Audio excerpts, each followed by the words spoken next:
Hey guys and girls, it's Nathan Birch here from the B.Invested headquarters, and today just looking at what is happening out there in the marketplace with a webinar.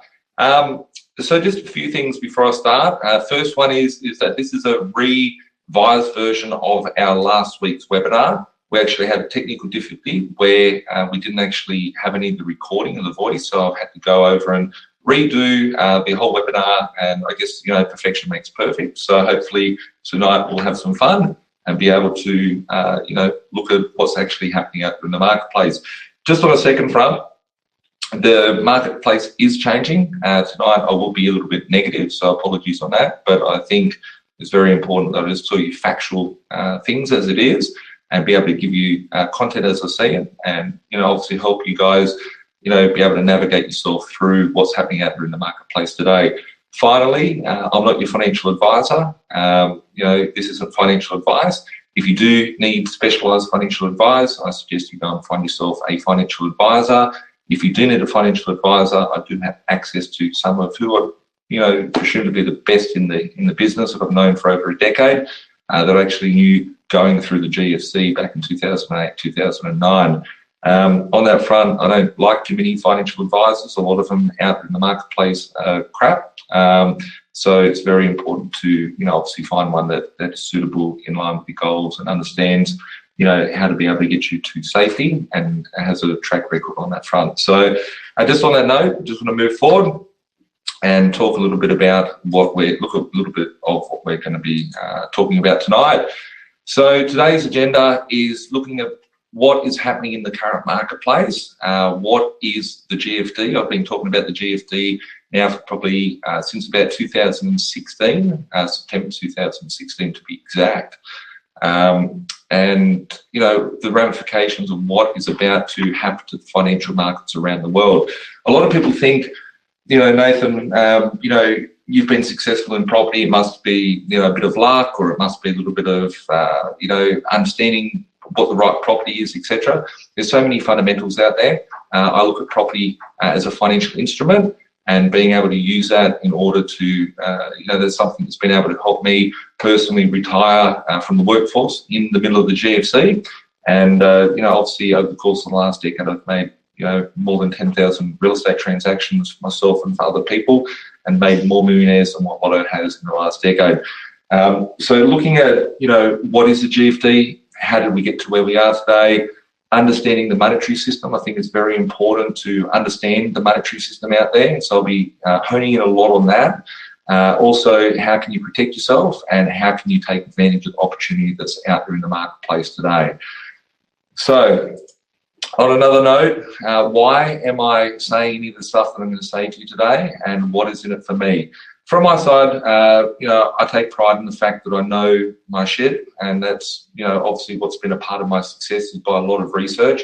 I spend about 20 hours a day trying to read financial markets, understanding financial markets. I even go to sleep with the podcast and YouTube in my ear, and only go into a light sleep to actually be able to fit as much as I can in my day.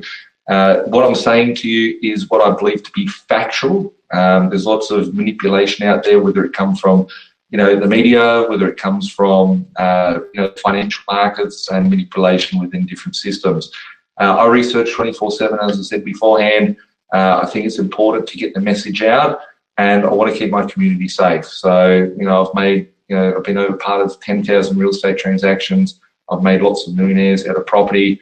I see this as a, once in a generational change, and I think that we're going to see something that's going to be more imminent. It's very imminent, should I say, and more disastrous than what we would have seen in 2008, 2009.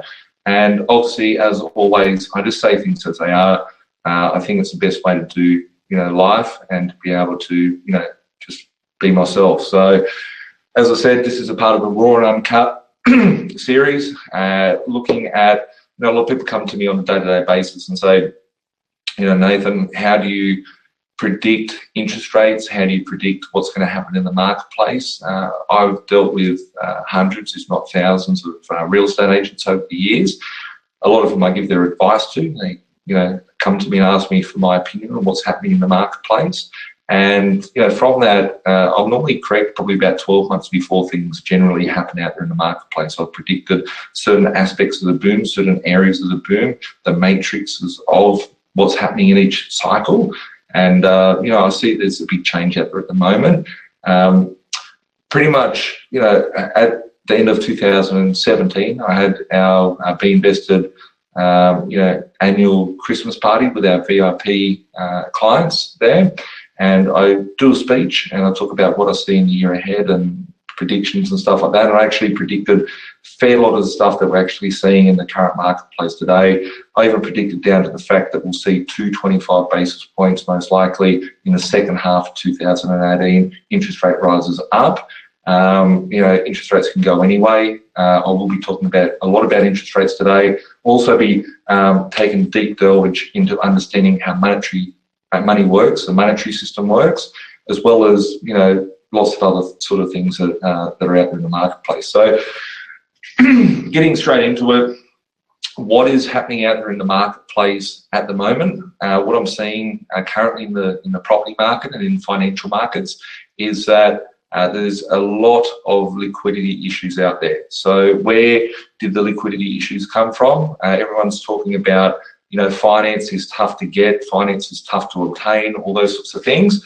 It's not just a finance in property, it's a global sort of phenomenon. So I'm seeing liquidity issues in the marketplace. I'm seeing the ramifications of 2008 and what actions we took during the GFC, which was basically just kicking the can down the road and being able to worry about another day. And today is a day where the fundamentals are totally off the table due to the level of manipulation in the monetary system and in the financial markets. Looking at the property market specifically, there's less buyers out there in the marketplace. A lot of people get scared when property markets do change. I don't like buying in a hot market. I like buying when there's blood on the streets, people are hurting. I like buying bank repo deals. I want the properties as cheap as I can. Maybe I'm an arsehole, but maybe it's just the opportunities that are out there. Going back through 2008, 2009, 2010, 11, 12, and so on and so forth, I used to buy a lot of properties where there were bank repos. I'd deal directly with the banks that are liquidating larger sort of assets, doing bulk deals back in those days. Owners are starting to accept lower offers, so I'm seeing opportunities out there in the market on that front. And the financial markets globally are, playing up and stalling, and that has big ramifications into the property market. Most people think buying a property is all about, nice house, you can subdivide it, you can do whatever, but the real levers that get shifted is monetary policy, monetary control, and the creation of money. And the money market is very, very different to what it is today than what it was 15, 20, 30, 50 years ago. And that's a really exciting thing for me because I use property as a vehicle. I invest in lots of different assets. I predominantly talk about property, and that's obviously what a lot of people know me for. So that's what I'm sticking to with our conversation today. What will cause the GFD, what's causing this mess, and where are the risks that are out in the marketplace? I personally believe the share market, stock market globally, big issues out there. I think the stock market could be one of the detonators for the market. However, I think what is going to cause the market to totally implode financially is the derivative market and the bond market. Since 2008, we saw the housing market in the US, which sent tremors around the world. And I'll get into actual numbers a little bit later. But we saw the property market in the US cause the GFC due to the bullshit products that they sort of made out there against property. But this time, it's much greater than that. Over the course of the last 40 years, we've seen many different booms and cycles and busts and stuff like that. And basically, we're working on a thing called Keynesian economics today. Back in the past, it was Austrian economics. And go and Google these things yourself. It's all about educating you. And as always, don't believe anything that I say. Go and do your own research and make your own assumptions. But all I'm here today is to give you knowledge, help awaken you to the the aspects and the fundamentals out there in the marketplace, for you to be able to come to your own conclusions, similar to like what I have done. But basically, we've got a market which is a ticking time bomb based on student loan debts, car loans, consumer loans. How many times do you see people are feeling richer from one end because money and all that sort of stuff, but they're feeling much poorer because they can't buy as much as what they used to. And that's something I've been talking about for the last 12, 18 months, and people started talking to me about it. I've got rocks in my head, and I think people are starting to listen to it now. And I like to be ahead of the curve. Globally, banks are all under pressure. We're seeing a lot of reforms and the Royal Commissions here in Australia. Going back 12 months ago, 18 months ago, we saw front page newspapers that say Sydney house prices unaffordable, Melbourne house prices unaffordable, etc. And most people just go, oh yeah, it's pretty tough, whatever. And this is why the media doesn't really tell you about what the fundamentals rule the market. But the reality is that if you go to any country around the world, any established country, UK, US, Canada, Sweden, the Philippines, even the Philippines, right? And the front page of the newspapers 12, 18 months ago said that house prices were unaffordable. And if we look at the markets nowadays and the newspapers that are coming out, we're seeing, bank Royal Commissions and all these sorts of things, lending, tightening and all that sort of stuff. And it's happening globally. What we're seeing here in Australia is not isolated to this country, it is global. Go and research those markets. If we look at some of the fundamentals that will cause the GFD, as I call it, there was an APRA law that was passed going back in the GFC that protected consumers, which basically if you put money in the bank, it was protected. Sorry, just got a bit of a cough tonight. If we look at on the 14th of February this year, APRA in Parliament, most people were sorry.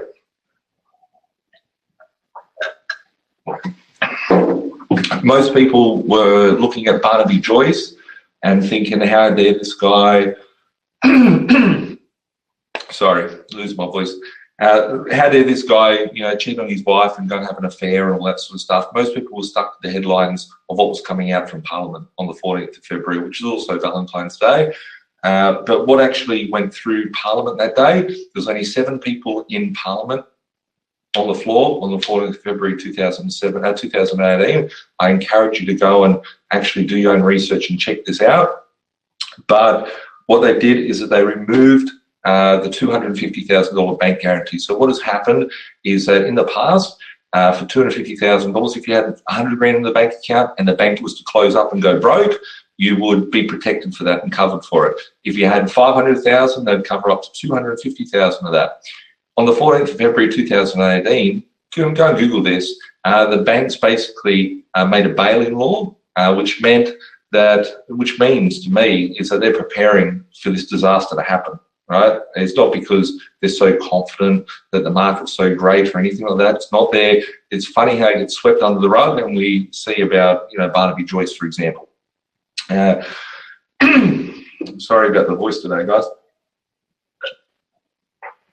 Basically, on the 14th of February, when this got passed, what has happened is when you put your money into the bank, that is not your money that's going into the bank. You are simply just a creditor on a balance sheet. And if the bank was to collapse, then you would get in line behind everyone else and be able to sue them and try and get pennies back in the dollar. Now, if we look at some of the other things that are happening out there, we saw Malcolm Turnbull go to the US for an emergency meeting on the around the middle of March, which could seem a little bit weird. But at the same time, we saw a cricket player that had a bit of sandpaper stuck to his balls, rubbing a cricket ball against it in the spotlight. But what we didn't see is that Turnbull and Trump did a deal to exclude themselves from the free trade, to get a free trade agreement, so they're not a part of the trade war that's going on with China. And they actually made an agreement where the liquidity issues that are happening in the US, Turnbull has donated up to about $2.5 trillion worth of Australian super funds over to the US, so they can actually use that for spending and keeping their country afloat. They'll tie it up into some sort of financial instrument and make a bond out of it, etc. And in essence, your money that's going into super is going over to build a wall in Mexico. If you don't believe this, whatever, I encourage you to always do your own research and go and check out on Dr. Google and see what happened with that, with Trump and Turnbull with Australian super funds. So just a lot of interesting things that are happening out in the marketplace. As for liquidity, I know debt very well. I've got probably the most amount of personal debt in the country, not as a corporation or whatever. I have $20 million worth of debt attached to $50 million worth of property. So when you have that sort of level of debt, you want to know what's happening out there in the money markets. Looking at what is the GFD and what does it stand for? The GFD stands for, it's a self-coined term that I've made, which is the worser version of the GFC. It's the GFD, which is the global financial depression. I personally think, due to the level of manipulation that has happened in the monetary system, for us to avoid a big crash in 2008, 2009, 2010, what we have had happen from our governments and our central banks. The central banks are the ones that have done this. It's not your governments. The central banks control the monetary system. If you look back, I think it was Amschel Rothschild that actually said it. If you control the money, you control the people, and the central banks are independent central banks. So go and check out the front page of the RBA website. I encourage you to. It says in the About Us section, the Reserve Bank of Australia is an independent, centrally owned bank which reports to the Australian government and its agencies. So if it was the Australian government, it wouldn't be reporting to the Australian government. Very careful with the words that are used there. So looking at what the central banks did back in 2008, they just printed a lot of money, and we'll get into that in a little bit further on the slides in the presentation tonight. But in my view, the GFD is imminent. The problems that are persisting in the marketplace at the moment are probably about 100 to 1,000 times worse than what they were during the GFC. That isn't something that should be looked at and people getting scared, trying to sell everything or whatever. It's quite the opposite. The doors are on fire. People are going to run for the doors, but that's where everyone's going to get killed. If you can go and get yourself some oxygen down on the floor, as Ronald McDonald used to say, get down low and go, go, go, and clean up while the fear is out there. That is the good opportunity out there in the marketplace. Looking at the GFD, I think it's going to be coming unexpected to most because of the lack of knowledge, the lack of research, the lack of education, and I guess the so-called experts that you see out there in the marketplace.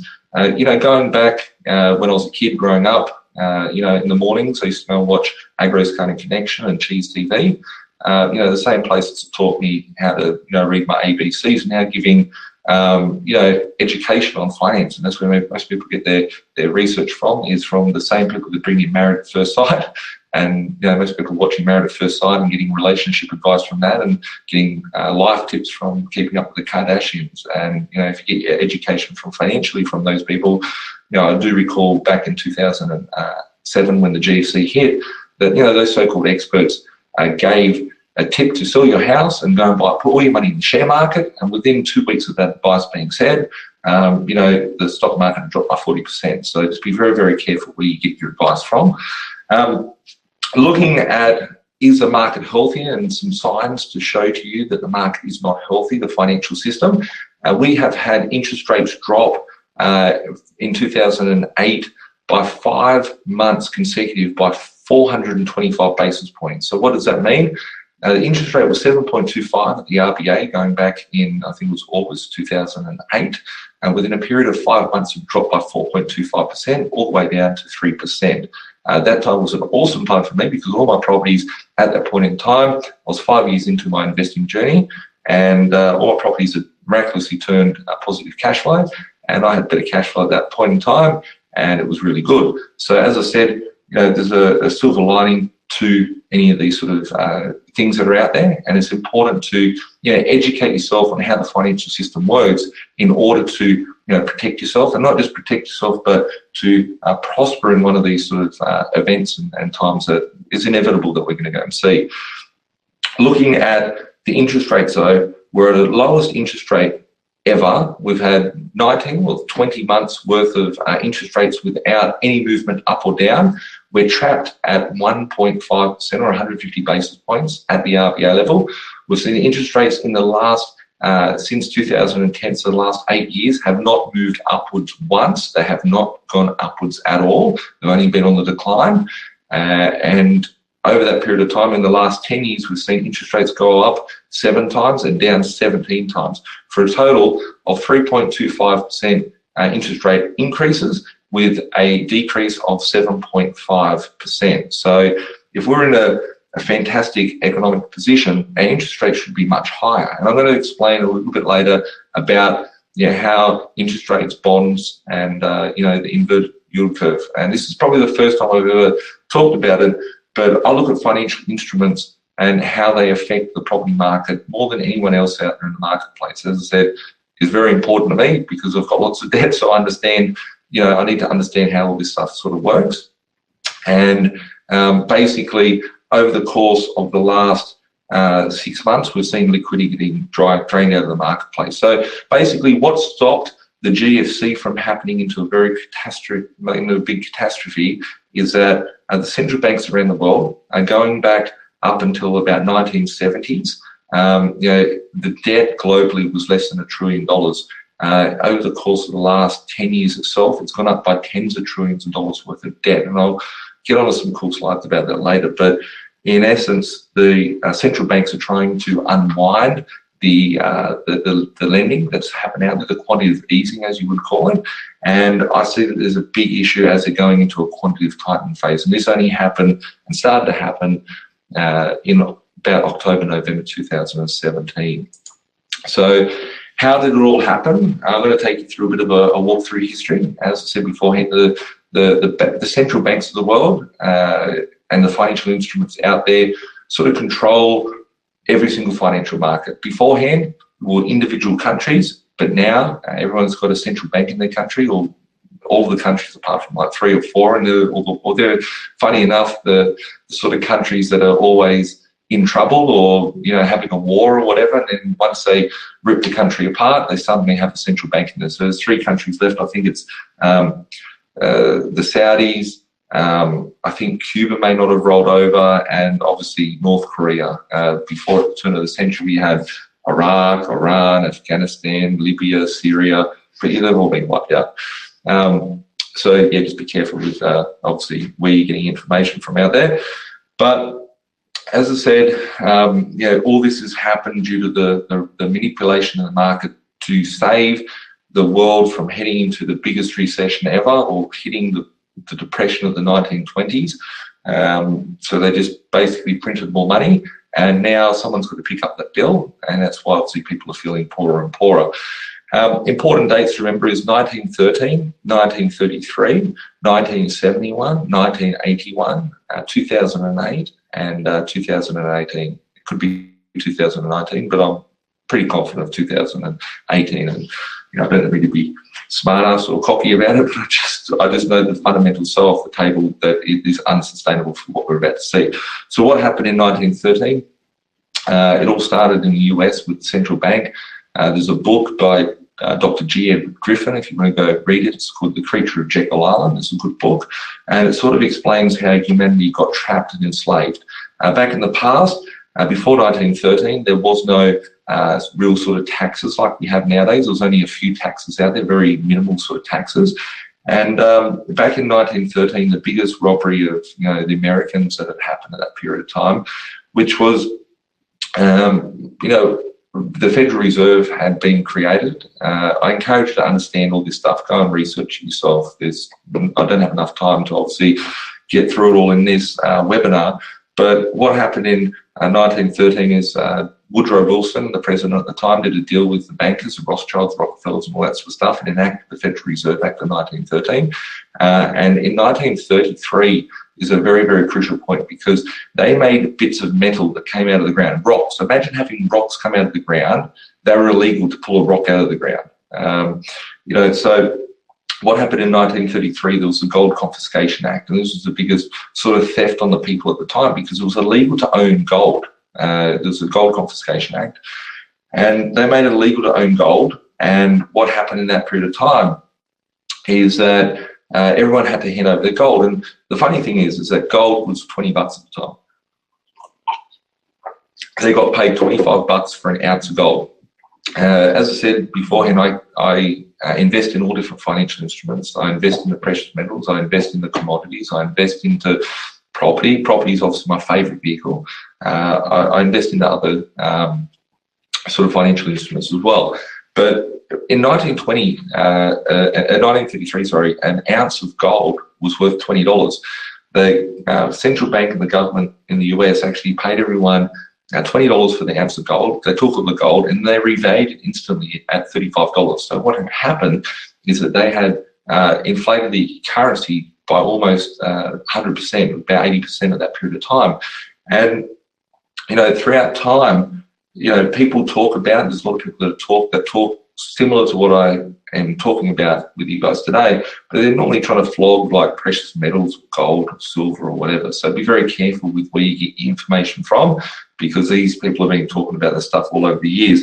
But gold had been robbed from the people. In 1971, if you ask someone where does money come from and what is it backed by, it used to be backed by a silver certificate, which means that you could actually take your US dollar treasury note and swap it for silver or gold. And in 1971, due to the level of manipulation that was happening over there, the US actually defaulted on their money. And what had happened is we're on Austrian economics beforehand, and now we're on Keynesian economics. So they've taken it from the Bretton Woods system and obviously hooked us up to what's called the petrodollar. And that was the first enslavement to humanity happened in 1913 when the US started to get robbed. And then in 1971, basically the whole world got robbed because the US dollar became the base currency of the world to obviously trade oil and whatnot, and that's why it's called the petrodollar.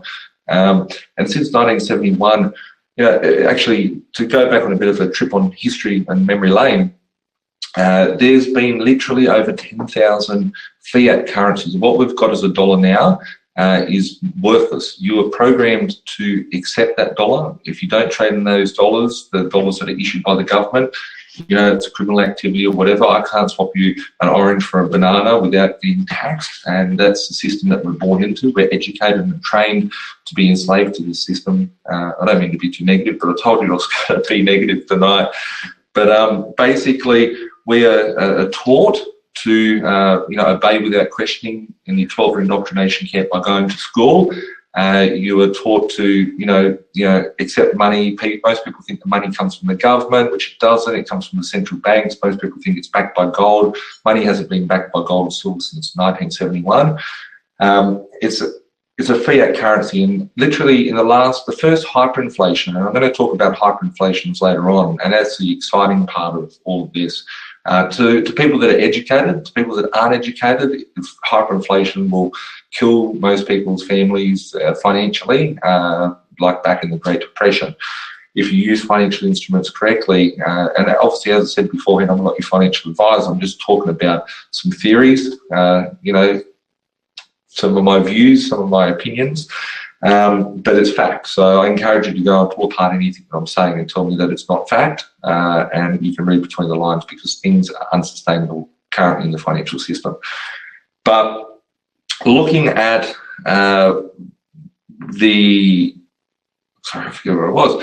looking at what happened in 1971 is that the whole world became fiat currency. The first fiat currency occurred in 1024 AD, and the first hyperinflation occurred from that in China 1,000 years ago. So 1,000 years ago was our first hyperinflation that we'd seen, and literally there's been over 10,000 currencies, fiat currencies, over the last 1,000 years, and they've all turned to their intrinsic value of zero. Big fat zero. I'm just looking back at the camera. It looks pretty bad, the hand action I'm doing, but they've all turned to zero. Generally, a fiat currency has never really lasted more than 45 years. The average year is about 42 years for a fiat currency to survive out there. The dollar started dying Pretty much within a decade from that. So in 1981, and we'll go to some slides in a moment. I'll actually go to the slide now. Let's go to it. Basically, what we're seeing here on the screen, this is the US, interest rates here. Interest rates were very high in 1980s. If we look at this, oops, I'm just going to go back. If we look at this chart here, we can see the high point here. I'm going to drag my mouse down to where we are today. And if we look at the interest rates here, interest rates have basically gone down, gone back up, can't support that line, goes into another recession, goes down. And every time we see one of these grey lines, that indicates a recession. And when a recession comes, what has to happen is interest rates go down a lot to support the economy. They always overshoot it and they take interest rates down too low. They try and pull them up to a normal level, and then soon after that, they can't get them back up to where they used to be, and they have another recession. So literally over the course of the last 40 years, we've seen the dollar dying and no one even knows this stuff. And it's happened throughout history. It's waves and cycles. Normally about 85 years, we have a thing called a contrario of winter, which is a very big, reallocation and a reset of things. Some people refer to it as a Jubilee effect. And basically what we're seeing here, if we look at the chart, interest rates go down, they go back up a little bit, go down, go up a little bit, go down. And we get to where we are today and see the big recession, which is the big, fat, thick line here. And that was obviously 2007, 2008, 2009. And then interest rates went to zero. And this is the first time in history that interest rates have turned to zero. And basically what happens when interest rates go to zero is that more money gets printed and they want to stimulate the economy. And what happens when they stimulate the economy is that it's very hard to take it back up. And we've got a convergence of a few things happening here. And I'll actually go and revert back to that in a moment on the next slide. I know I keep saying I'm going to go to the next slide and look at something else, but they all sort of wind into each other. As we see here, over the course of the last 6 months or so, interest rates have tried to itch up in the US. They're at 0% almost. They're at 0.25%. I think they're up to about 1.75 or actually no, they're hit up over the 2, they're 2.5 at the moment. They're going up at a rapid rate. And if we look here at the Australian cash rate on the red chart here, we can see that interest rates in the start of the century, they were manipulated not just from interest rates but policies. So we had in 2001, we had the introduction of the first homeowners grant, which was $14,000 to buy a property, $7,000 to buy a property, for first homeowners. Went all the way up, it dropped down. If you remember that we had the housing boom in Australia in the early 2000s, it sort of went up. The market went flat for a period because there was a lot of boom and prosperity and stuff like that. Interest rates went up, but as the GFC hit, the whole world had to drop the interest rates down. And as the other charts have indicated, they had tried to increase it, but this time, just due to the velocity of the money that's out there, imagine if you had a credit card of $10,000 and you can't pay it off.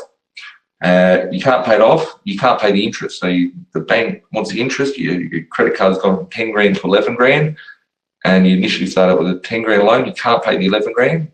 What would they normally do? They'd come and take the credit card, send it to bankruptcy or whatever. But in this occasion, they can't do that because it's just the way the monetary system works. So what they do is they increase they lower the debt, and they lower the interest rate and they put more debt onto it. So suddenly your credit card goes all the way up to $20,000 and you can't afford that, so it goes to 50, 100,000, $1 million, 10 million, 20 million, 100 million, $1 billion, and so on and so forth. And now if we look at what caused the actual GFC, it was a pile of loans that was structured in a thing called a CDO in the US. It was basically an instrument called a derivative. And the banks, the institutional banks like this, I've spoken to lots of big people from Wall Street and stuff, and they tell me, their views and stuff like that, what they're seeing, and I guess that they can't actually put all the dots together, and because in the trenches, it's a bit hard to actually, see the whole picture for when you're in the trenches. But what caused the GFC was $7.5 trillion worth of bullshit loans. If you've seen The Big Short, it's cat shit rolled into dog shit. However, on this occasion, now what we have coming out of the GFC is one bank. Go and look at it. Obviously, I'm not talking down upon the bank because it's fact. The Deutsche Bank has $75 trillion worth of debts, derivatives, which is basically the derivatives that cause the housing market. It's the same sort of instruments, but they're based upon everything. Bets upon gold, bets upon any sort of commodity, corn, onions, probably not onions, but coffee beans and whatever. So wheat, petrol, precious metals, there's derivatives and financial instruments out there. And these banks now have got 75 trillion for one bank. There's over 1.2 quadrillion dollars worth of derivatives. And I'll sort of show you what that looks like in a chart shortly. But on this, this next slide here, this is from the RBA website itself. It's a pack that comes from.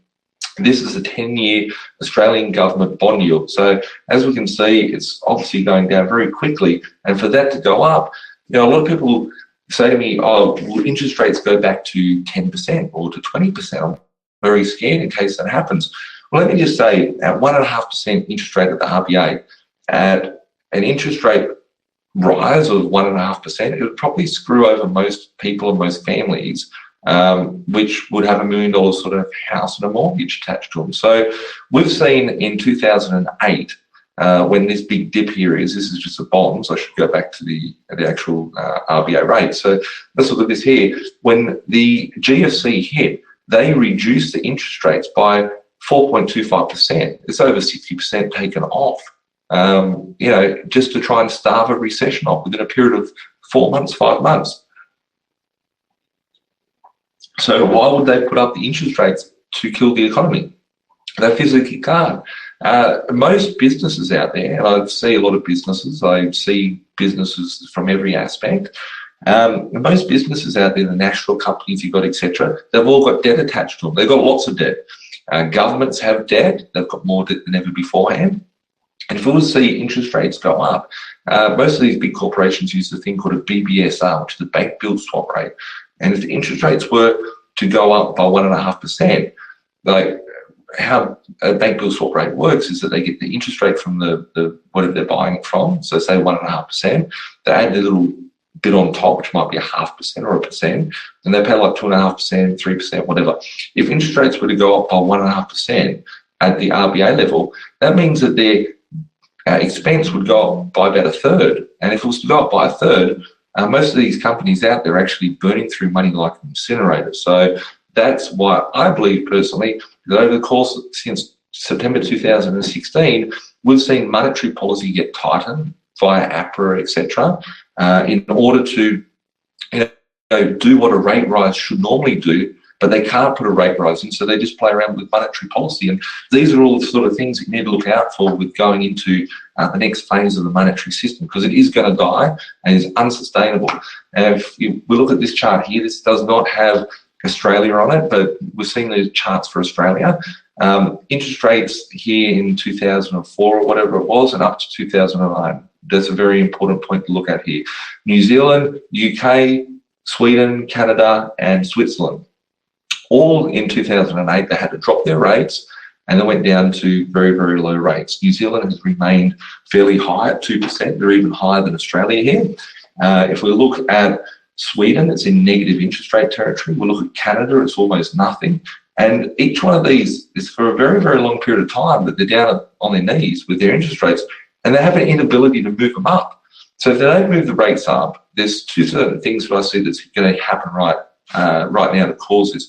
And I'll just go to the next slide. This next slide here. A lot of people say to me, Nathan, you've predicted interest rates for the last 8 years, and you've got them right every month, right? I'll come out and tell you when I see interest rates going to rise. I know that they haven't been going to rise, so I don't do it over the last 12, 18 months. But I do make these comments to the people that are close to me, my investors and whatever. I'll make comments just for down the pub, having a drink or whatever.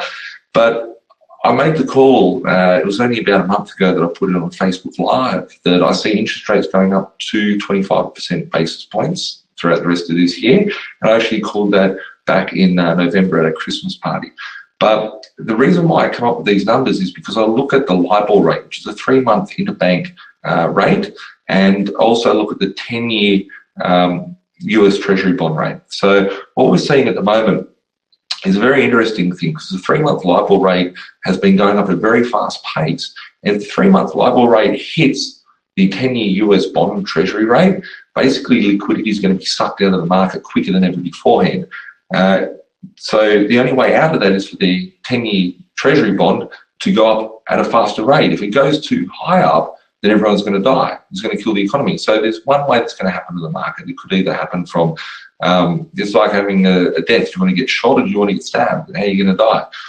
And that's sort of what we're seeing out there in the financial markets at the moment, because the 3-month LIBOR rate, US LIBOR rate, which I don't have here, is going up at such a fast exponential rate that it's about to cross, and it will cause a death cross. If the 10-year US Treasury bond goes past 3.2 to 3.5, that's where I personally feel that we're going to see stuff fall over. So whether it be those big banks, as I said, here in Australia, we're seeing bank reforms. If we go to Europe, we're going to see the ECB. We're going to see Deutsche Bank having to do a stage wind back of their business. We've also talked about banks leaving Wall Street, etc. It's like, let's let them blow up in the corner. The problem is now is that all the banks are connected. As we saw, all of these rates are dropping at the same rate. They're all moving and tied together. We've got a global economy. When the GFC hit, 2 of the large 4 banks, if you go and Google the banks, they nearly actually went broke because they didn't have enough liquidity on their hands. And what we're seeing at the moment is a liquidity crisis. Another aspect of what we've seen is that we've seen over the course of the last decade, tens of trillions of dollars worth of debt being printed, like tens of trillions.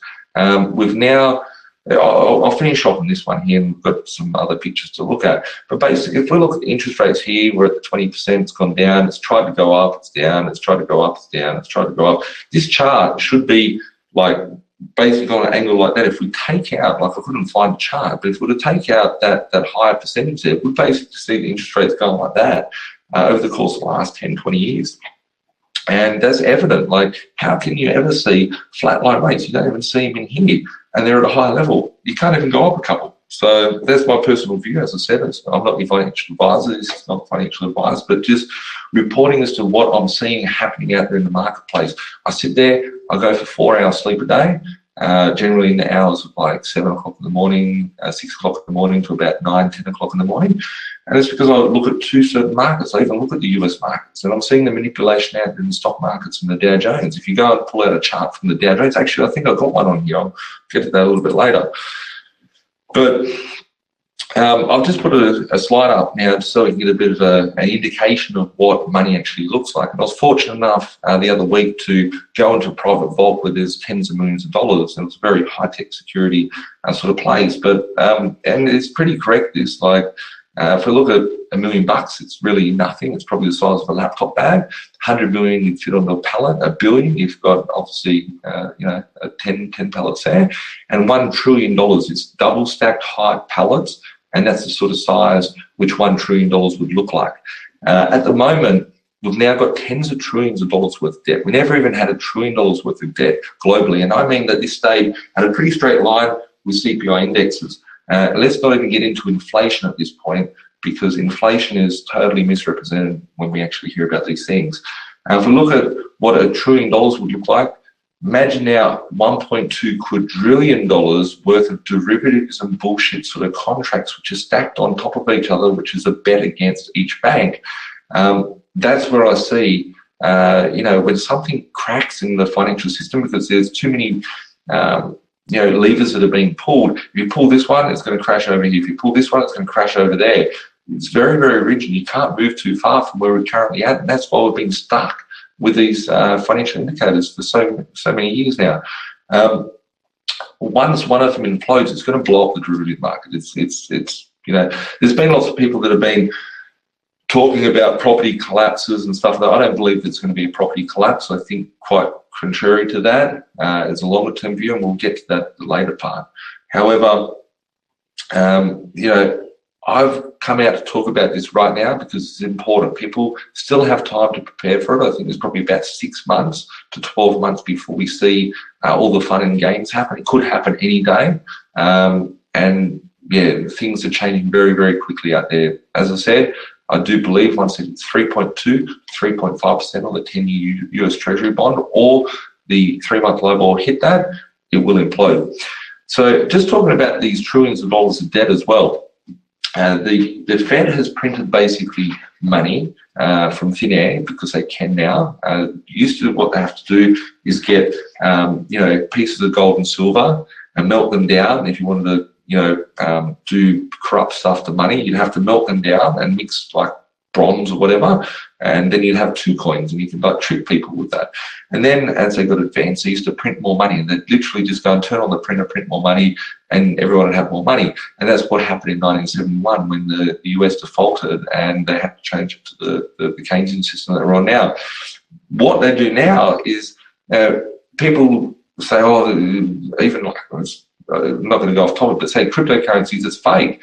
If we look at the actual monetary system out there, less than 3% of money is physically printed. All they do nowadays is actually just move the decimal place over and hyperinflate and then deflate the value of your money. And what we're seeing is a deflationary factor on your money, and that's why house prices have gone up. You might think that your house has gone up in value. It hasn't gone up in value.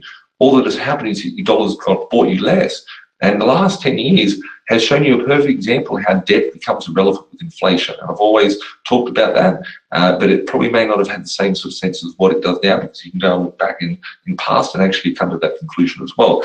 So debt becomes irrelevant in inflation. You're paying off your debt attached to an asset in future dollars that you're going to earn. But getting back to the chart and moving on to the next slide, what will happen in this crisis?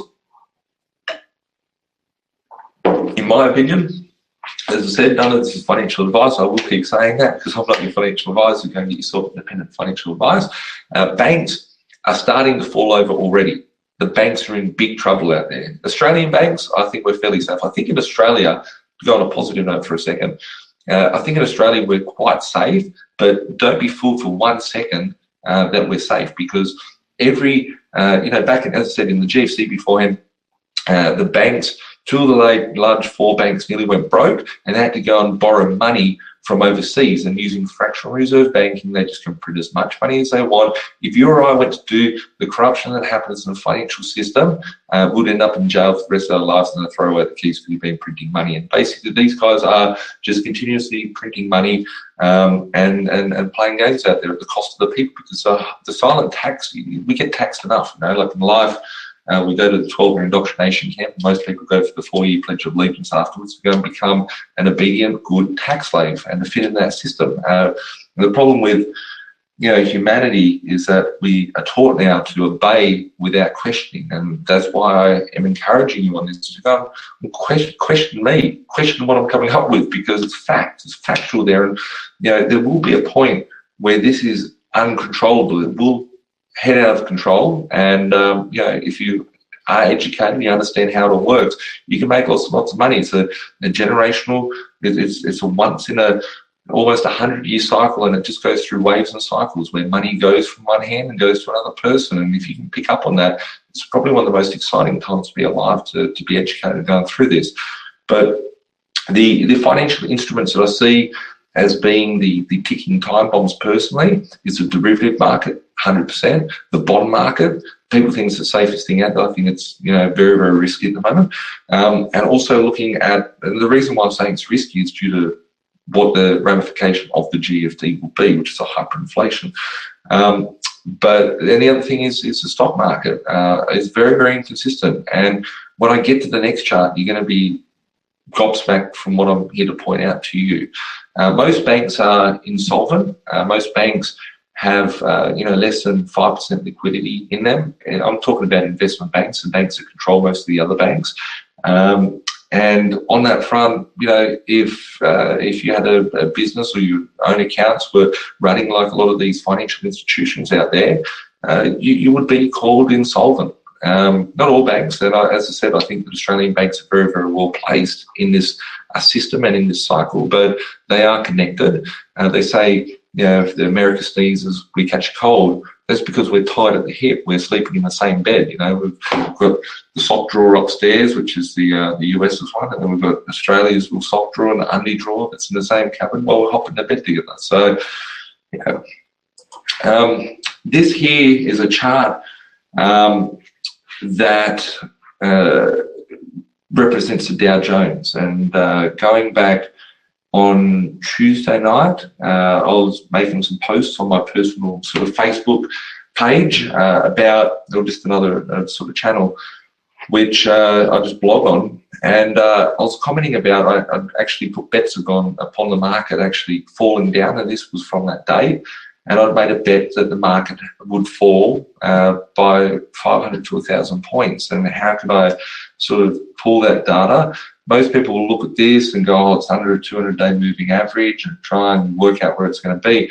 There's big symptoms that go behind this chart. So as we can see, basically, as things are rising out there in the world, right, we've seen debt growth and skyrocket over the course of the last few years. We're starting to see businesses crack now because the cost of wages, the cost of overheads are going up so high, but the income isn't there. And that's where we're going to see a big crack, because we're going to need to see money being printed to stop that. There's about 1,000 different time bombs out there, and it's just which one's going to set off as a detonator and blow up other parts of the market. If I have a look here, basically the more money that's getting printed throughout the market, the more that everything's going up. If we go back 10 years ago, I'm going to ask you this question because it's very, very relevant, right? 10 years ago in 2008, what did our lives look like? I know that to build a house, it used to cost about 60 to 80 cents to lay a brick. If you go to lay a brick now, you're looking at about $2.20, $2.50 per brick. Cost of goods, gyprock, timber, nails, whatever, has all gone up. If we go and look at a paddle pop used to be like 80 cents. Paddle pop's now about $2.50. So if you had $1,000 going back in 2008, you could have bought for $1,000 at 80 cents. It would be about 1,200 paddle pops. However, in 2018 at $2.50, you could only buy about 400 paddle pops. And what has happened is that your dollar has bought you less. And so savers become losers in these times, and people don't understand how to use money, how to use debt and all that, can become wealthy out of that. And as I said beforehand, it's not, by chance or luck that, I ended up with 200 properties. It is all part of having the right strategy. So understanding how these things will play out will give you good opportunity to prognosticate and look into the future to see, what opportunities and how you can navigate and avoid the landmines and be able to, pick up the grenades and throw back at the other side and be able to become successful. If you look at Big Mac meals, I'm going to go back to the inflation. If you look at Big Mac meals, they were $5, now they're like $10, $12. I remember back in the 90s, going back a decade beforehand, I was a kid and my parents would give me like 60 cents or whatever and chuck it in the machine and you get out a can of Coke. Nowadays, if you want to go buy a can of Coke, it's like $3. It's got up 5 times. The reason being is that you don't see these things is that if you look at oil, before any major recession happens, commodities always go up, but they're being manipulated with future markets and derivatives and other financial instruments. So that's why some things get suppressed. If you want to talk about precious metals, for example, I personally feel that gold and silver would probably be worth in a real market, and I'm not saying that they'll go there at any time or any capacity or anything like that, but I think that they should be worth like 20 to 25,000 for an ounce of gold, and probably somewhere in the figure of $400 to $700 for an ounce of silver. However, if we look at these investment banks that are out there that have got all these bets and that are the time bombs that have got $1.2 quadrillion worth of derivatives attached to them just alone, they use things and they package them up. Like beforehand it was a CDO, with the GFC in America. But now we've got things that are like ETFs, which is an electronic traded instrument where you can buy a gold ETF and you think that you've got a bit of gold. If you can't hold it, you don't own it. Right? The same applies for any futures markets, right? I've seen it recently happen with Bitcoin, and they fuck with the market with these financial instruments, try and keep things artificially low. Looking at these banks that are out there, these investment banks that are controlling the market and keeping us suppressed. Obviously, as I said beforehand, most people just obey the TV. They obey that, TV is correct and true and whatever. And obviously, I've spent a lot of time in the media and I've seen cracks in the system myself. But, most people go to the Kardashians and obey without question. I'm seeing US media come out, which is like CNBC, for example, and they're totally manipulating the market. They're manipulating the market on multiple different aspects, but they're all interwound as a centralized sort of world that we live in, and are controlled by, you know, a Wall Street banker and a CNBC. They're in bed with each other once again. So there's stuff that happens that should be said or shouldn't be said. And, you know, the fact of me just giving you this information is just for the fun of it. If you can help yourself, I guess that I've got a loyal following of people which, you know, can thank me in 5 years' time or 10 years' time for actually kicking ass when most people will be pulling their hair out. But these financial instruments that are being created, if you look at these banks, there's literally, for 1 ounce of gold, and I'm just using this as a very basic, I'm not for 1 minute saying invest in the gold or silver or anything like that. But if you look at an ounce of gold, there's actually 64,000 contracts for 1 ounce of gold. So if the derivative market was to implode, one of two things would have to happen. Either, it's a thing, it could be like a margin call, right? It's called a mark to market. A mark to market is basically saying, you owe me money, I've got no liquidity, so I'm going to come and call into my loan. I want my money for it. So a mark to market event could cause some of these derivatives to kick off. And as one goes off, two goes off, the price goes up, someone else wants to call theirs, and if it doesn't hit that, it's either going to send the price of those whatever's being done on a derivative through the roof, which isn't possible because there's not even enough money out there to actually make all these things happen, or they're going to implode and the actual the pricing, the actual whole market, the whole derivative market's going to implode on itself.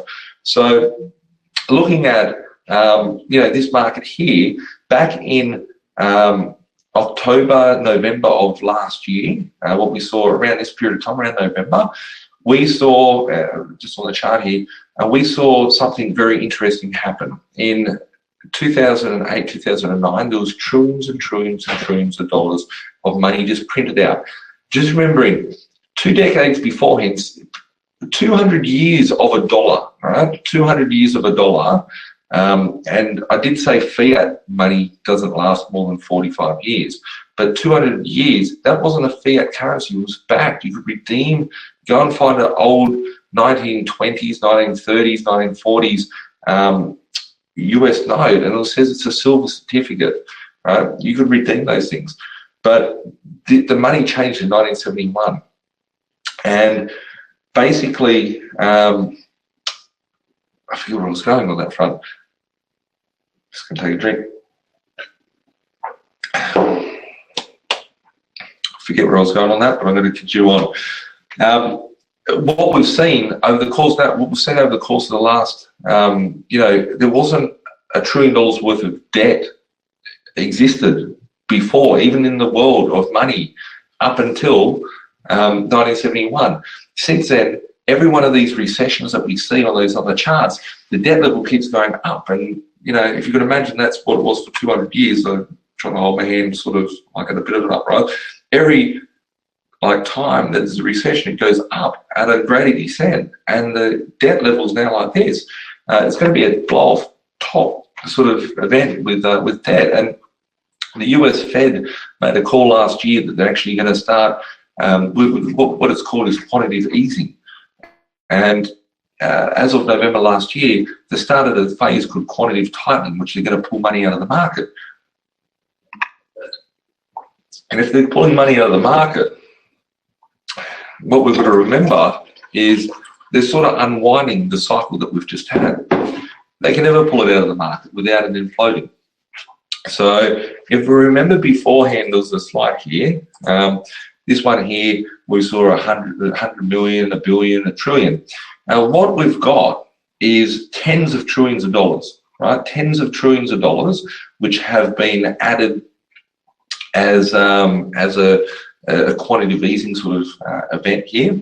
And now we're pulling out, at this point, what happened in 2000 and, oops, go back.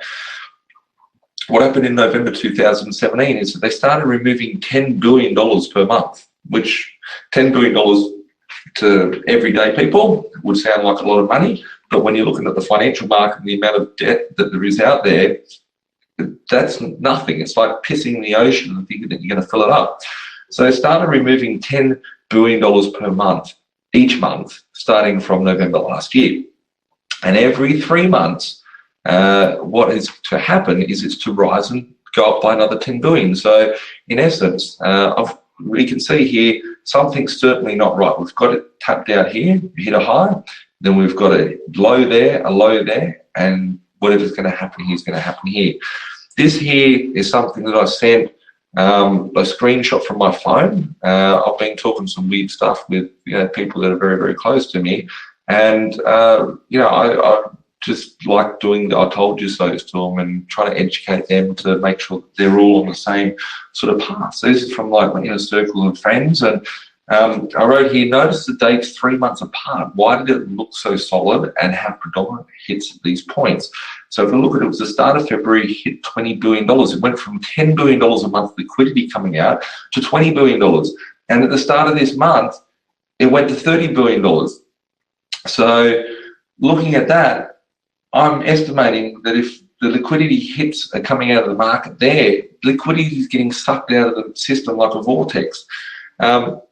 At this point here, we saw within 1 week, there was 2 events which took the Dow Jones down by 1,600 points, which would have been unheard of. It's the largest point drop. It wasn't the largest percentage of it, the largest point drop ever. And, that's just happened due to that. If we look at what happened, I pulled this and put in for the slide when I did the webinar live. This here was a trading session on that date where I actually shorted the market, and I was expecting to go down a lot lower. It went down by 250, 300 points. And then at the later part of the session, it just went all the way back up. And the question is there manipulation out there in the market, so on and so forth. This stuff's happening very regularly now. All the fundamentals are off the table due to manipulation. Why isn't anyone talking about this? Why am I talking about it? As I said, it doesn't really bother me. I'm going to go home and sleep in my same bed and then live my life as I was. I've got my position set. I know what I'm doing. I've planned out everything that's going to happen throughout this, and I've accounted for that. For as foreseeable as I can. Obviously, you can't account for everything, but you need to get your shit in order and make sure that your house of cards are in order. The reason why people aren't talking about it is people don't understand what is happening. As I said, most would rather watch football, a Conor McGregor fight, stand in front of it. Oh, yeah, I don't want to fucking, what know about this? Don't tell me that stuff. I'm watching the footy. Let's have a beer. I don't drink beer, guys. Most people would rather watch Married at First Sight or the Kardashians or whatever. And, the world is brainwashed by, propaganda, the system that we've designed. The system that we're in today has been designed around us over the last 100 years. Went through the Industrial Revolution where this system took off and everyone felt rich. Most people go, I wish that I could go back to the old days, like the good old days and all that sort of stuff. People refer back to that. People weren't sitting there in the 60s saying, I wish I went back to the good old days, back to the 20s, because they were fucking shit, right? But why are people saying they want to go back to the good old days now? Because the monetary system is out of control. It's like unleashing a panda and unleashing a bear into the wild, and you can't put it back in the cage. It's starting to attack people, then it's eating away all the crops and breeding, and it's a pest. So that's what's happening with it. From me being successful in property, I've used property as a tool to get me through cycles. And this is a time where people need to be diligent and make educated decisions and be aware of it. The other thing that's interesting is that most people haven't been in the industry. All these experts and gurus out there, like when I first started the business, I just, I'm still wearing my pair of thongs, right? I've got them here. I like wearing thongs. I don't care, right? As I said before, and the stuff that I say to you, I do it because I want to do it. I do it because I care. I do it because I'm passionate about it. Call me a bit of a dork. Most people think I should be out there partying and, all that sort of stuff. But, I'm a dork. I like researching this stuff. And if I can share the knowledge out there, great. Now look at the marketplace. You've got everyone's a property expert, right? You've got everyone's a financial advisor, a mortgage broker. How many people do you know go and ask your team of advisors, how long have you been in the industry for? When did you get into the industry? Most people, probably like 85, 90% of the people in the industry, in the financial markets in the industry, haven't been in the market for more than 10 years. So just let's recap on that. Most people haven't been in the financial space for more than 10 years. Right? I quit my job in the GFC. I used financial instruments to be able to make myself financially independent at a young age, at the age of 24. However, I was at the pub the other week. I like scotch. I don't have one with me at the moment, but I don't drink beer. This guy who was a bit pissed came up, started talking, and I don't know how we got on the topic, but he said that he was a financial advisor, and I asked him, what do you think about, what's coming up in the market? He said, oh, it's fantastic. I asked him about all these things that we've talked about, and he tried telling me that the government removed the bank guarantee because the economy is so strong we don't even need it anymore. Like, why didn't they just leave it? Well, you're a clown, right?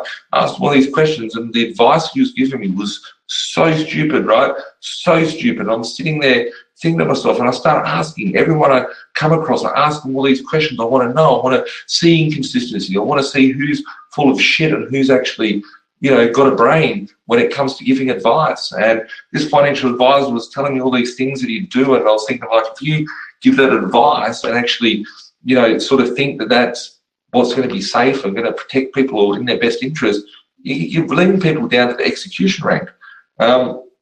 So be very careful where you're getting your advice from.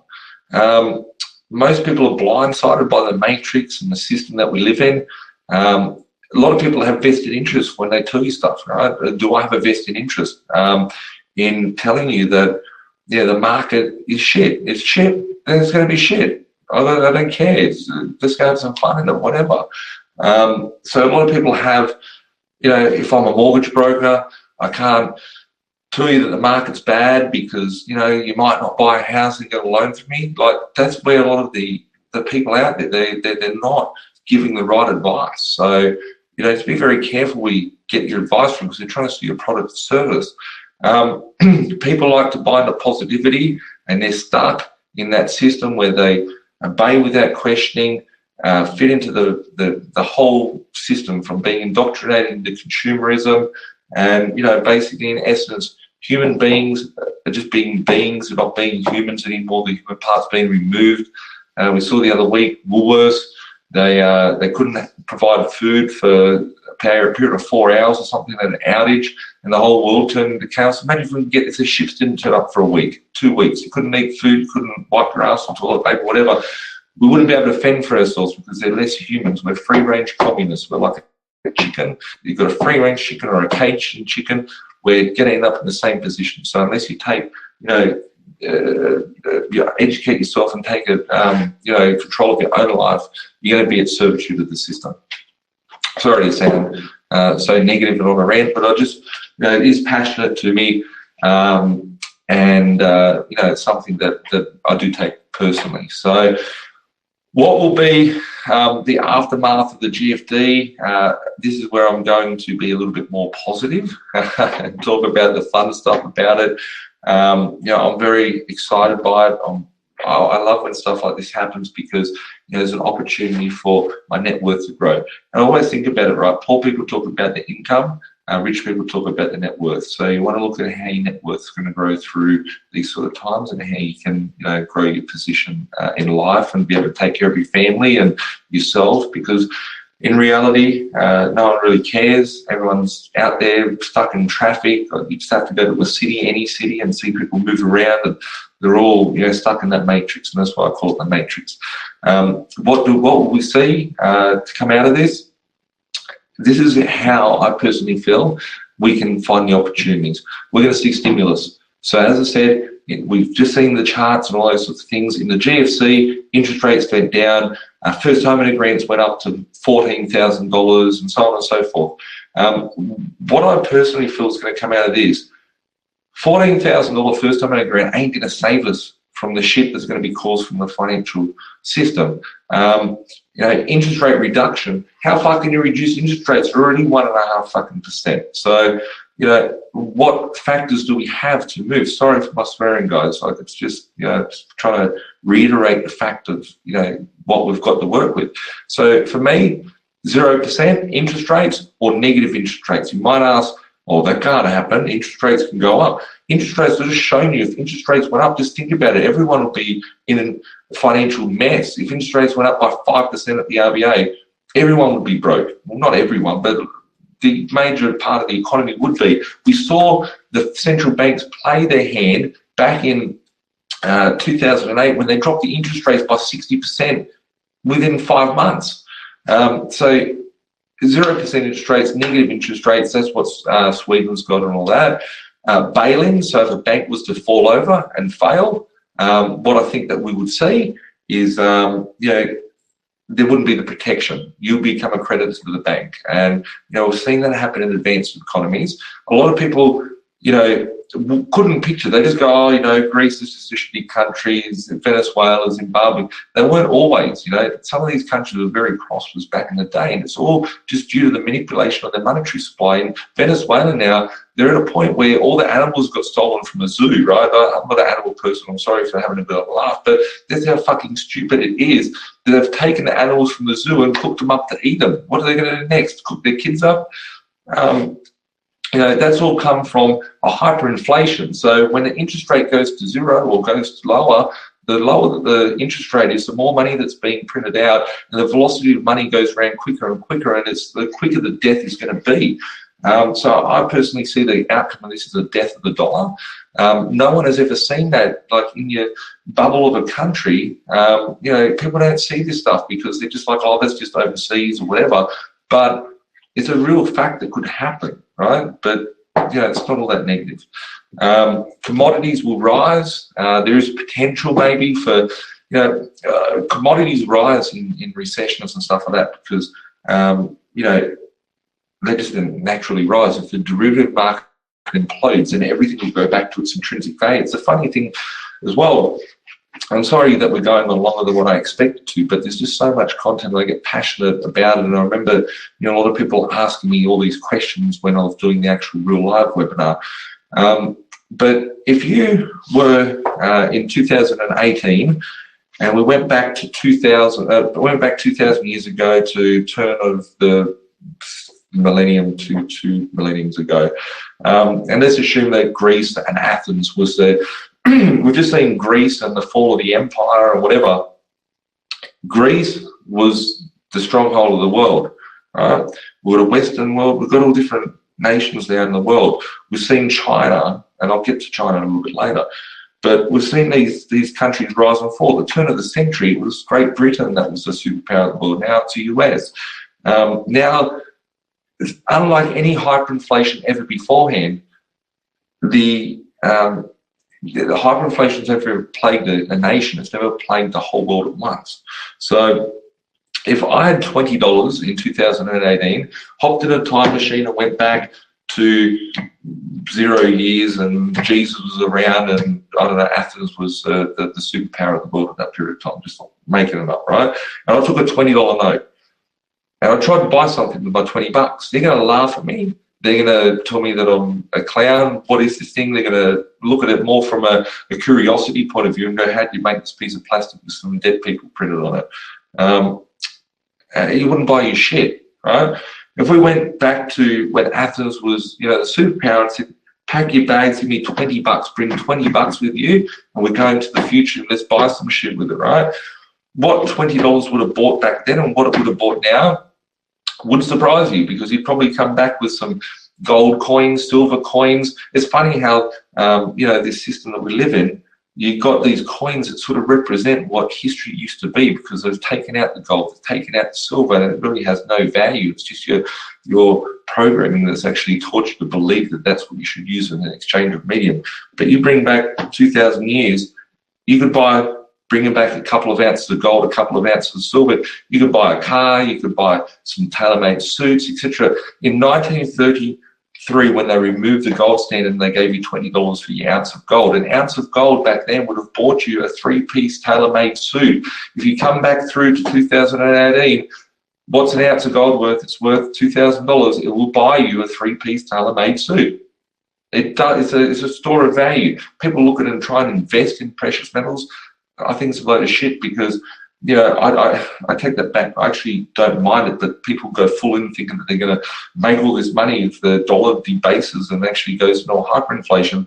But the reality is it just resets it back to a store of value and then swap it for whatever it is.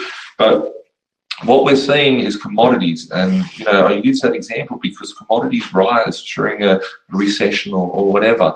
We're going to see government spending. We saw Kevin Rudd do pink bats, and we saw him throw money out. Everyone got $900 to try and stimulate the economy.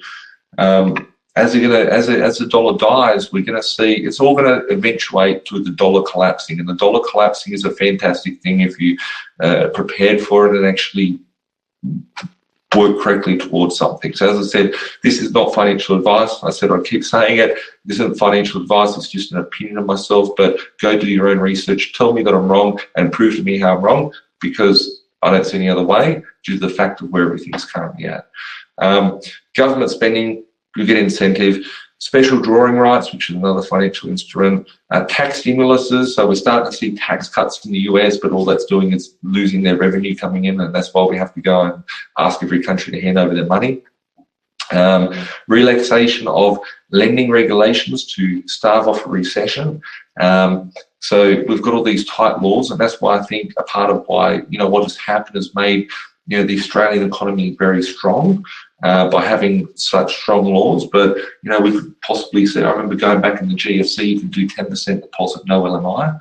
I remember seeing different things that would play out, and it wouldn't surprise me if we came to a point where we did ninja loans like in America, where there's no job, no income, you're a bum on the street. Let's move into a house. Let's give you a documentation banning, and then just trying to stimulate the economy. Manipulation of other financial instruments. Universal basic income. I don't know if anyone's ever heard of universal basic income, but I did see. I don't watch any shit that goes on TV or that sort of stuff, but occasionally I see it on my phone where I go and swipe past the news section. Kind of like that. It's like Tinder, but no, it's swipe into the news section when you move to the right hand side of the phone, and you see that. I saw the other day that the Greens leader was called delusional and stuff because he said, let's make a standard universal basic income for all the citizens of Australia, and it would be better off because you wouldn't have to pay for all the Centrelink workers and all that sort of stuff. Everyone just gets $300 a week or $500 a week. And if I said to you, you didn't have to have $500, you have $500, you'll be fine. That'd be getting money out there in the system. However, the problem being is that first and foremost, it wouldn't mean that everyone would quit their job because prices would rise and you wouldn't be able to just buy anything, right? In essence, it's another level of servitude to the system and basically communism, as I said beforehand. So watch out for universal basic income. It's being thrown around at the moment. It might have a different name, but it's called universal basic income. First homeowner grants, they could be increased to 30 grand for a first homeowner grant, 20 grand, 40 grand, who knows where it'll go. Possibly, it's a possibility out there.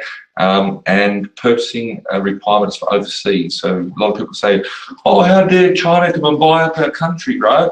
Well, if China wasn't buying up our properties, then we wouldn't have products that we're selling to another country, wouldn't have exports. In essence, it's just an export, and that's why the government's put a ruling on it that they have to buy a brand new property, and then the prices might go up, but at the same time, you wouldn't have tradies and work building all these properties. So, the other point that I see as Australia being safe, I mentioned a few things there, is that I consider Australia to be a safe place because we're an aspirational country. During the GFC, a lot of people took their money out of, troubled markets and actually brought their money into the Australian market and went to property because property market in Australia is very, very strong. So that is hence why a part of the reason as to why we saw the house prices move from 2008, 2009 because of the strength in our economy as well as that monetary policy. How can you protect yourself? Quite simply, have a plan.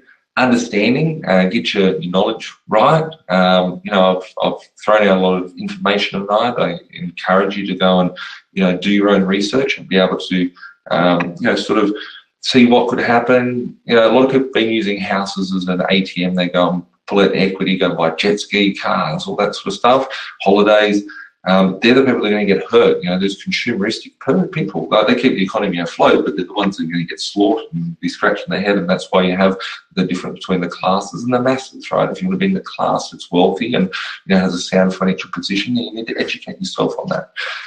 Get your affairs in order. Make sure that you don't have all these consumer debts out there. Make sure that there's a lot to actually get out. And I apologise it's just gone on for so long today, but it's important. So get your affairs in order, have a budget, understanding your cash flow, right? I've always talked about, 3 certain things when it comes to property investing, and people say, oh, Nathan, I want to go from this parameter, go to that parameter. Having a foundation property portfolio is imperative, and making sure that you have the 3 keys to investing. They're more relevant today than ever before, because as I said, I quit my job during the GFC, and it's only because I had the right foundations that were laid that I could actually do that.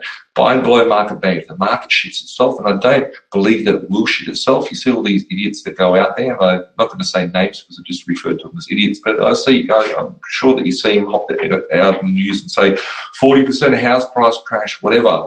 Last time some guy actually had to walk to Canberra because he lost a bet and sold his house, and his house would have doubled by now.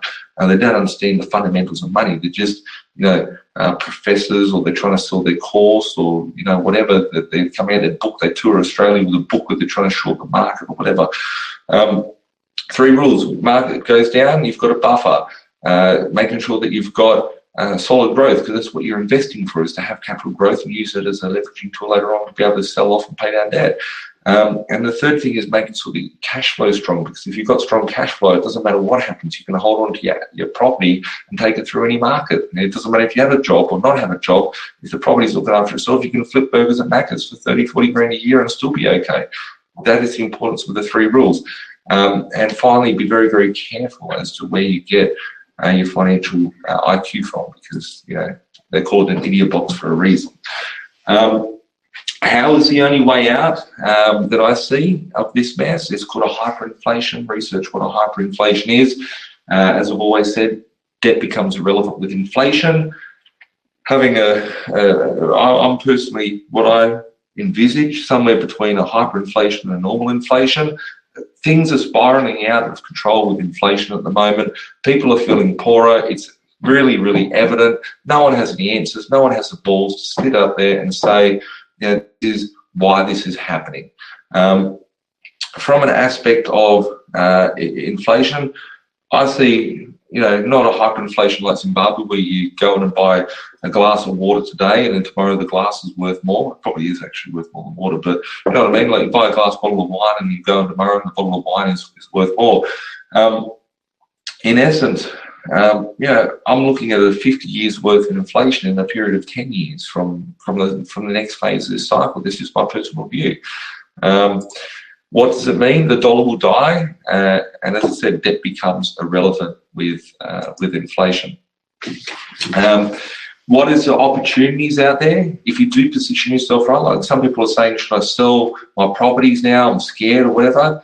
It depends, right? If you've got shit positions and shit portfolios, maybe sell it. Maybe if you've got too much, you want to get into a better position, maybe so. But just remember, if the market is tight, right, and back in 2004 to 2009, the Sydney market did nothing. It went backwards. And I was accumulating my portfolio. If I didn't do the hustle in those years, I wouldn't have had a position for when the actual GFC hit, because the prices moved up pretty quickly from 2009 to 2012. There was only 3 years. And I don't see how I could buy 25 properties in 3 years, especially when the prices are rising and we're paying more for each one after that. So if I didn't do the hard yards before that, I wouldn't have had the portfolio to take through that market. So what I see as an issue now is that as lending is getting tighter, that's what's causing a fair bit of the property market instability in the current market. And if you sell off a property, if you have 10 properties, you sell off 5 properties, and you've still got 5 properties, you want to go buy another 5 properties again, you may not be able to get the funding to buy them. So be very careful with the decision to make. If you do need help, obviously we're always here to help and give advice and whatnot, or not advice, but to review your position, and I'll take that word out as advice. But look at your position and be able to, look at it from an educated decision as to, would it make sense to sell that? Maybe go and speak to some real estate agent and just another shoulder to cry on and ask questions and float that through, because there's not many people that physically understand this sort of information, let alone people that you can go to have been in that boat or in that boat. It's the same with you. The opportunities though is picking up cheap properties as people can't buy them. People are losing deposits out there. They're 10% deposits on a property that they bought 2 years ago. Now they can't get finance. Picking up cheap properties because people need to sell them. There's not as many buyers out in the marketplace. I think we'll see rents rise as less building is happening out there. Rents will inevitably rise. Supply and demand kicks in. In the periods between 2008 and 2010, I saw rents double in Western Sydney, for example. And if that happened again, happy days. I've got like hundreds of properties. Preparing for the next boom cycle, because the supply and demand fundamentals are there. For us as a nation, we need to keep having people come in the country so they can work, pay taxes, and for the government to support its quota and whatnot. So we're a young country. If there's less building, more people coming in, it means that the fundamentals are very strong for the next phase of the boom. There's a potential for a commodity boom. As I said before, commodity prices could rise. If there is a commodity boom, what we could see is the commodity boom. We could see, mining towns. I don't buy in mining towns. I have bought a couple of properties in the mining towns over the years for people and myself. But with mining towns, there could be a potential, and it could be maybe a potential. Right? It's too far out to think. But there could be a potential commodity boom, and that could push those prices up. So maybe opportunities in other sort of markets. Lower interest rates. So obviously your holding costs are cheaper, your cash flow could be better, and prices could rise. Buying in a soft market or distressed market is much better than buying in a hot market. I'd rather be buying properties in the markets where there's no buyers and less buyers, and I can kick the owner in the head and take their keys off them and be able to buy the property cheap, than be out there getting kicked in the head trying to pay more for a property and all that sort of stuff. So distressed market is better than a hot market. We're not in a distressed market, but I am seeing these sort of opportunities. So it depends how the manipulation of the financial markets go and to how long this gets continued and what levers get pulled as to what we're going to see. The Sydney market shit itself between 2003 and 2009. It went sideways and backwards until 2009 when the GFC came and the monetary policies changed and the prices started to rise. Go back is all written all over the walls. I don't need to tell you anything because it's all just there for black and white. So if you can understand how to read that stuff, you're going to be miles ahead. So I accumulated when property was a dirty word. People didn't buy property.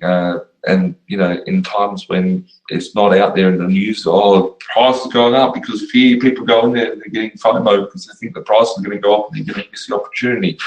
I also had to educate myself without internet or, the same sort of resources that are out there now. So there's webinars that we're having, YouTube, all that sort of stuff. And remember, as you go through looking at all those factors of, the boom cycles that happen over time. Boom cycles have only ever happened when there's been a manipulation of monetary policy or actual policy. So people being able to buy from China, first time in a grants, interest rates coming down, incentives to build, so on and so forth. So in a time of pain out there for most people, that leaves the opportunity for the biggest upside opportunity. On that note, I've got a couple more minutes just to wrap up. I told you that I was going to be raw and uncut. I've talked about the matrix for the period of the last 10 years. I'm going to be very much more open because I just want to be open and just say it as it is. So talked about raw and uncut. This is a series of 5 webinars that I'm doing to help educate people from all different areas of investing, whether you're owning properties. I think the reason why I started with the monetary policy is because that is a fundamental of knowing what's the next move going to be out there in the marketplace. So if you can understand that, you're miles ahead. But moving forward from that, some people might be starting out, some people may not. There is a series of them. But on that note, I've had people asking me for the last 7, 8 years for mentoring. I don't sell my time. I have got businesses. I help people doing what they want to do and to get to a position where they want to be happy. I've had people ask me, can I spend an hour of your time? I'll give you $5,000 and stuff like that. I've never taken it because, I just don't sell my time. But I do see a need for education. I did do a mentoring program when I first started B.Invested, going back in 2010, and I took 20 people on board and I turned them into 5, 10, 15, 20 properties, property millionaires. There's quite a number of them. I think almost all of them had half a dozen sort of properties at least. And yeah, I haven't done anything like that since. I said I was only ever going to do it once, and I only did that once. But, coming to B.Invested, I give a lot of stuff that goes out there onto YouTube where people can watch it. It's for free, all that sort of stuff. I can't physically go into the depths of my knowledge. I've got 15 years worth of knowledge of physically buying properties, investing, and understanding the how everything works. And I need to, because it's the only way I'm going to be successful. So for me, to be able to share that in a certain way, to be able to get information out to the masses, I decided to commit the next 12 to 24 months, just depending on where the actual markets go, to be able to report on all these sorts of things. So from an aspect of that, we will be launching as of effectively immediately. The gates are opening for our mentoring program. A lot of people out there have mentoring programs, which are like little draw cards, very basic stuff. I'll be going through everything from how I get started, how to get to where I am, everything I learned over the years, whether it's finding properties, negotiating properties, dealing with real estate agents, dealing with this, things that come up along the way with owning properties, overcoming objections. I'll be guided from what you guys want to hear from me, so I'm always going to be taking feedback and trying to deliver the content that that you guys really want to hear about. And I'll be working on a fortnightly webinar. They won't be going for this long, but they'll be going for like an hour, hour and a half. Every fortnight, you'll be getting a webinar. Also, you'll be receiving 3 2-day events. So if I think about 12 months worth of fortnights, so 12 months worth of fortnights is 26 webinars that you'll be getting. Ask me how much my time is. As I said, I don't sell my time. 3 2-day events, so 6 days that you can spend with me over the next 12 months in a group session, being able to talk about all things property. I may even throw in some extra videos from time to time of things that I'm seeing in front of me. It could be like 10-minute videos, snaps, whatever, just like 2-minute videos talking about the scenarios, so you can get some more content from being in the RAW and UNCUT series. But in essence, I'll be going through everything from negotiating, locating. I'll be giving you access to my team of experts. I do have the best people in the industry, whether it be finance guys, dealing with the finance markets that we're going through, how to have 1 or 2 properties or 10 or 20 properties. Remembering I came from the poorest end of the spectrum when I first started investing in a property, and I got to the 0.0001 of the most wealthiest people in the country. And it didn't come from just luck. So we'll be sharing high quality content with you on a regular basis. Could be property management, could be building, could be subdivisions, could be real life auctions, just as an example of how to run an auction, so you can take that knowledge. So really it could be saving tens of thousands, making tens of thousands, avoiding the messes, equipping yourself with, I would consider that I'd be the most knowledgeable in this space. You make that call whether you think I am or not. Obviously, I hope that I've got your attention still while watching this. And as always, it's not about the money for me. So it's a bit about what the actual cost of this is. It's going to be, I'm only going to take on a certain amount of people into this, and the price, I'm going to do a foundation price, which is $3,000. If you're watching this video and it's not $3,000, I'm sorry, but you should have watched this video beforehand. It will be going up to $8,000. After the $3,000, it will be going up in tranches. When I hit the $8,000 price, which won't be too long, I'll be closing it off, and I won't be taking anyone else ever again on it. So, well, most likely ever again. I may open it up if there's a big substantial event that needs to be taken care of, like as far as a crash or something like that, to help more people out. But for $3,000 per year, what you're getting If you break it down in a week, it's $8 a day, $60 per week, $250 a month, $3,000 per year. I know myself, even though I may not look that fit, I go to the gym once a week. I pay $85 for my personal trainer to, tell me how to work out on the gym set and push my ass because I'm a lazy bugger. And if I didn't have a personal trainer, I wouldn't be going to the gym. I'd probably see you with a beer gut, even though I don't drink beer. So what I bring to you is a whole team. You get to see all my financial advisors, my accountants, my lawyers, my builders, my teams. I've got 100 staff in my organisation. You'll be seeing those guys just be able to pick their brains. If you went to sit in front of a financial advisor, it could cost you $5,000. You can get some insights that you get as a part of this. $3,000 is very, very cheap. With being a part of that, there'll be an email attached after this video that you'll receive. If you do click on the link, the quicker you get in, the cheaper the price will be. The longer you take, the more expensive it will be. So once again, thank you for letting me be a part of your viewing. Appreciate it. I'm very humbled that that you've got confidence to obviously listen to this long webinar to this point. So thanks a lot for that. We'll catch up soon. Have an awesome day or evening or whenever you're watching this. Bye for now.